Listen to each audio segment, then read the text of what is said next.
দুর্গাপূজার দুদিন আগে আমার কাছে একটা পার্সেল রিসিভ হয়, আর এই পার্সেলটা খোলার জন্য আমি অনেক এক্সাইটেড ছিলাম। দুর্গাপূজার জন্য আমরা সাজুগুজু করবো, আর আমার ঘরের ঠাকুর সাজবে না। হ্যাঁ, তোমরা ঠিকই ধরেছো, এই পুরো বক্সটা ভরে ছিল ঠাকুরের ড্রেস আর জুয়েলারি। আমাদের বাড়ির আশেপাশে দোকানগুলোতে তো রাধাকৃষ্ণের ড্রেস পাওয়া যায়, কিন্তু আমি এই বছর দুর্গাপূজায় চেয়েছিলাম রাধাকৃষ্ণকে যেই ড্রেসটা পরাবো সেটা যেন কাস্টমাইজ করানো হয়, মানে আমি যেভাবে বলবো সেইভাবেই বানানো হবে। রাধার লেহেঙ্গাটার সাথে দেখো কি সুন্দর একটা মোতির ওয়ার্ক করা নেটের ওড়না রয়েছে। লক্ষ্মী ঠাকুরকে আমি লাল হলুদের এত শাড়ি পরিয়েছি, এইবার ইচ্ছে ছিল ভায়োলেট কালারের মধ্যে বেনারসি শাড়ি পরা। ঠাকুরের গয়না আমি যতবার দোকান থেকে কিনেছি ওই স্টোন আর মোতির গয়না পরাতাম। এবার আগে থেকে ভেবেই রেখেছিলাম সব ঠাকুরকে গোল্ডেন জুয়েলারি দিয়েই ঠাকুরকে সাজাবো। দেখো না, পায়ের নুপুর থেকে শুরু করে মাথার টিকলি, কত রকমের মুকুট, সীতাহার, গলার চিপ সব ওই এক সাইড করে রাখলাম। এবার আমি ঠাকুরের জন্য পঞ্চামৃতটা বানিয়ে নিই। তোমরা জন্মাষ্টমী ব্লগে বলেছিলে তামার ঘটে পঞ্চামৃত বানাতে নেই, আর এই মুহূর্তে আমার কাছে পিতলের ছোট ঘট নেই, তাই আমি স্টিলের এই বাটিটার মধ্যে বানিয়ে নিলাম। তোমরা পিতলের বিগ্রহ কিভাবে পরিষ্কার করো আমাকে কমেন্টে জানিও, কিন্তু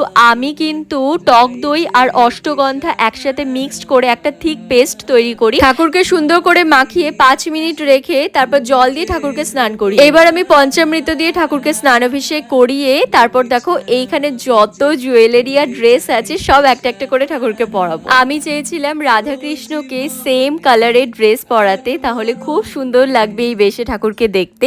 এই দেখো আমার ঘরে রাজপুত্র এবং রাজরানী কি সুন্দর রাজ বেশে সেজে উঠেছে। এই দেখো লক্ষ্মী ঠাকুরকে স্নান অভিষেক করিয়ে সুন্দর করে বেনারসি শাড়িটা পরিয়ে দিলাম, লক্ষ্মী ঠাকুরে সেজে উঠেছে। প্রত্যেকবার যখন শিলিগুড়িতে যাই দুর্গাপূজার আগে কেনাকাটা করতে, তখনই আমি ঠাকুরের জন্য নিয়ে আসি। আর ওই মার্কেটের দোকানগুলোতে না ওই একই ধাতের ড্রেস পাওয়া যায়। এবার ইচ্ছে ছিল পেয়ার করে ড্রেস পরাবো, একটু কাস্টমাইজ করাবো, নিজের মনের মতন করে বানাতে পারবো। তাই এবার আমি দেবদেবীর সাজসজ্জা ফেসবুকের একটা পেজ আছে, ওইখান থেকে অর্ডার করেছিলাম এই সব কিছু।